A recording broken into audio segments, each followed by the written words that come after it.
Le journal de 8h sur Europe 1. Fanny Marceau. Bonjour Fanny. Bonjour Dimitri, bonjour à tous. Avant de développer ces titres, Europe 1 vous emmène ce matin en Ariège. Depuis hier, l'émotion est très vive près du village des Bordes-sur-Arize.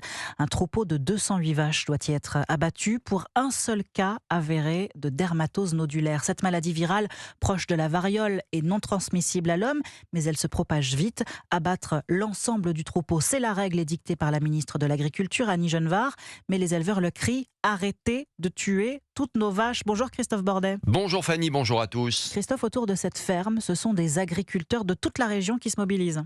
Oui, la ferme concernée ressemble de plus en plus à un camp retranché. Cette nuit, des dizaines de tracteurs venus de l'Aveyron, du Gard, de l'Hérault, de Haute-Garonne, de Dordogne ont convergé vers l'exploitation. 500 éleveurs viennent faire barrage. Des troncs d'arbres ont été installés. Des tranchées ont été creusées. Objectif, empêcher l'accès aux services vétérinaires chargés d'euthanasier le troupeau. Une intervention qui pourrait se dérouler dès 9h ce matin.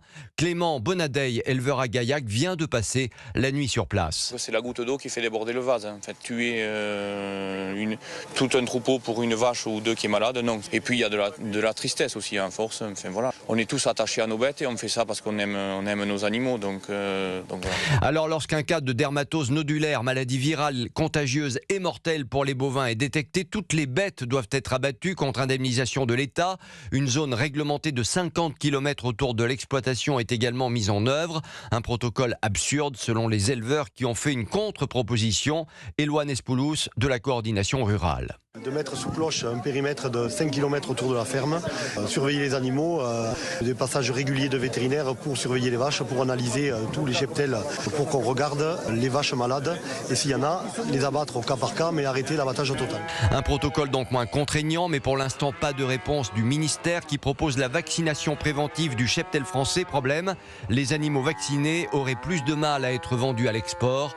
Depuis juin, 3000 bovins ont été euthanasiés dans plusieurs régions de France.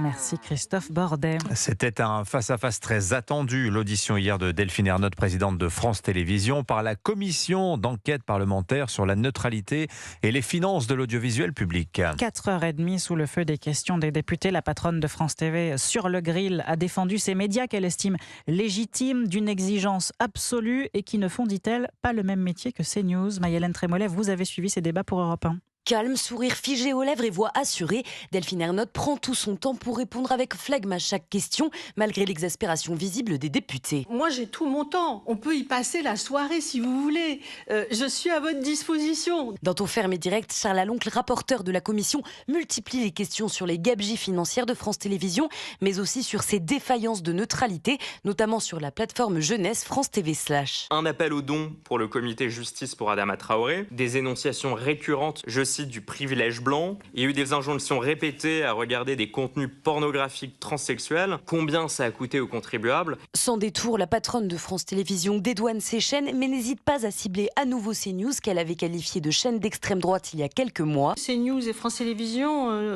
je considère que nous ne faisons pas le même métier en fait. Quand je parle de chaîne d'opinion, c'est un autre modèle éditorial et c'est pas le nôtre. Delphine Ernotte qui assure que l'Arcom n'a jamais sanctionné France TV pour manquement grave, mais qui reconnaît pourtant au fil de l'audition des erreurs d'impartialité au sein des chaînes de l'entreprise publique. Maï-Hélène Trémollet du service politique d'Europe 1. Après 20 jours de solitude dans sa cellule à la prison de la Santé, bain de foule hier pour Nicolas Sarkozy. Des centaines d'admirateurs sont allés à la rencontre de l'ancien chef de l'État pour la sortie de son livre Journal d'un prisonnier aux éditions Fayard, dans lequel il raconte ses 3 semaines de détention.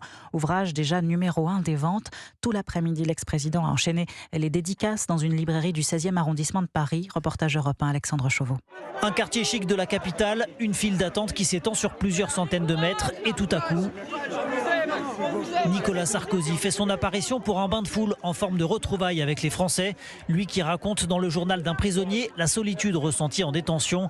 Brigitte est la première à sortir de la librairie. Je lui ai dit: vous êtes une belle personne et vous ne méritez pas ce qui vous arrive. Suivi de près par Sébastien, 3 livres dédicacés dans les mains. Je le trouve toujours égal à lui-même, en forme, très combatif, très calme, serein. Et voilà, je trouve qu'il a été très digne. C'est un homme de conviction qui ne baissera jamais les bras. 13 ans après son départ de l'Élysée, Nicolas Sarkozy reste une référence pour les électeurs de droite, dont beaucoup partagent le sentiment d'injustice de l'ancien chef de l'État. Cette histoire est l'immonde de la justice française, qui est un drame pour le pays. la condamnation inadmissible, incohérente, contraire à la loi et au droit. Je le dis en tant qu'ancien avocat ayant exercé 42 ans. Nicolas Sarkozy, lui, enchaîne les signatures, une dédicace de plusieurs heures qui laisse présager un nouveau succès en librairie. Alexandre Chauveau. Vous écoutez Europe 1 matin, il est 8h06. L'actualité internationale, 287 drones ukrainiens interceptés dans la nuit selon la Russie, dont 32 qui se dirigeaient vers Moscou. Attaque qui intervient alors qu'hier Kiev a envoyé à Washington sa nouvelle version du plan de paix. Et puis c'est une première, l'ONG Amnesty International vient d'accuser le Hamas et d'autres groupes armés palestiniens d'avoir commis des crimes contre l'humanité. Oui, notamment celui d'extermination lors de l'attaque du 7 octobre 2023. L'organisation qui accuse par ailleurs Israël de génocide dénonce aussi la détention et la maltraitance des otages, concluant dans son rapport que le Hamas et sa branche armée sont, je cite, principalement responsables des crimes commis. Et depuis le 7 octobre 2023, la France connaît une flambée d'antisémitisme, dont une dizaine d'actes signalés depuis la rentrée 2025 dans les universités. Des tags, des sondages pour ou contre les Juifs, des applaudissements pour le Hamas, autant de faits qui ont poussé le ministère de l'Enseignement supérieur à commander une vaste enquête au CEVIPOF, le centre de recherche politique de Sciences Po. Objectif, mesurer l'ampleur de cette haine du juif dans nos universités. Mais l'opération a été stoppée net, Arthur Delaborde, après une fronde d'enseignants et de syndicats.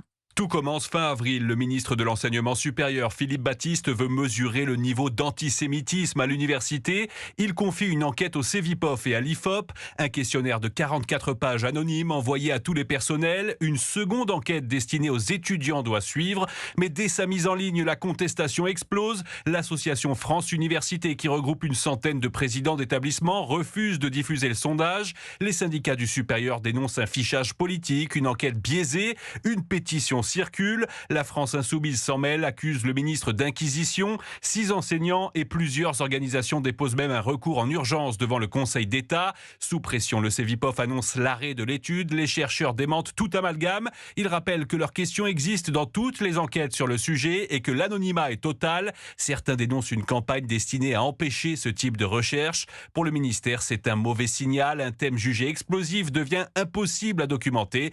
Une nouvelle ligne rouge dans l'université française. Arthur Delaborde, le chantier de l'A69 qui doit relier Castres à Toulouse pourra-t-il aller à son terme? La Cour administrative de Toulouse se penche aujourd'hui sur la question. Elle rendra sa décision dans un mois. Mardi, le rapporteur public, dont l'avis est généralement suivi, a rendu un avis favorable à la poursuite du chantier. On en vient à cette exposition qui va ravir les amoureux du Japon. Ils sont nombreux. Manga, tout un art, c'est au musée Guimet à Paris. Les plus jeunes connaissent One Piece et Demon Slayer. Les générations 80 auront pour référence Goldorak ou Dragon Ball. Cette expo va bien au-delà. Elle remonte aux origines de cet art japonais qui prend sa source dans les dessins nippons du 19e siècle, Sébastien Bordenave. Manga, tout un art, tout est dit. Aujourd'hui, objet de consommation courante, le mot manga en France a été popularisé en 1896 par Edmond de Goncourt, auteur d'une biographie d'Okusai, le maître de l'estampe, celui à qui on doit la vague. À l'époque, on dit la manga, puis fin 19e, c'est le manga. Il prend alors le sens de caricature, puis de récit en bande dessinée. L'exposition Manga tout un art est un pont entre l'art japonais ancien et les actuels dessinateurs de manga. Des dessins originaux d'Astro Boy sont présentés. C'est son auteur, Osamu Tezuka, qui a entraîné le manga dans une production industrielle de dessins animés que l'on découvrira en France durant les années Dorothée, comme Goldorak, Albator et autres Capitaine Flamme. Au musée Guimet, il y a aussi des casques japonais de l'époque Edo ornés de cornes, rappelant étonnamment Goldorak. Beaucoup de samouraïs sont aussi représentés alors qu'ils disparaissent au milieu du 19e siècle. Ils resteront pourtant longtemps omniprésents dans les mangas, une façon d'offrir au pays un socle, une identité commune. Manga, tout un art, toute une histoire aussi. Et c'est au musée Guimet à Paris jusqu'au 9 mars chez Glénat. L'exposition existe aussi en livre. Et puis le football, 0 partout. Match nul hier soir entre le PSG et l'Athletic Bilbao au terme de la 6e journée de Ligue des Champions. Merci Fanny Marceau, c'était votre journal. Dans un instant sur Europe 1, Henri Guénaud est face à Romain Desarbres, 8h10. 7h, 9h,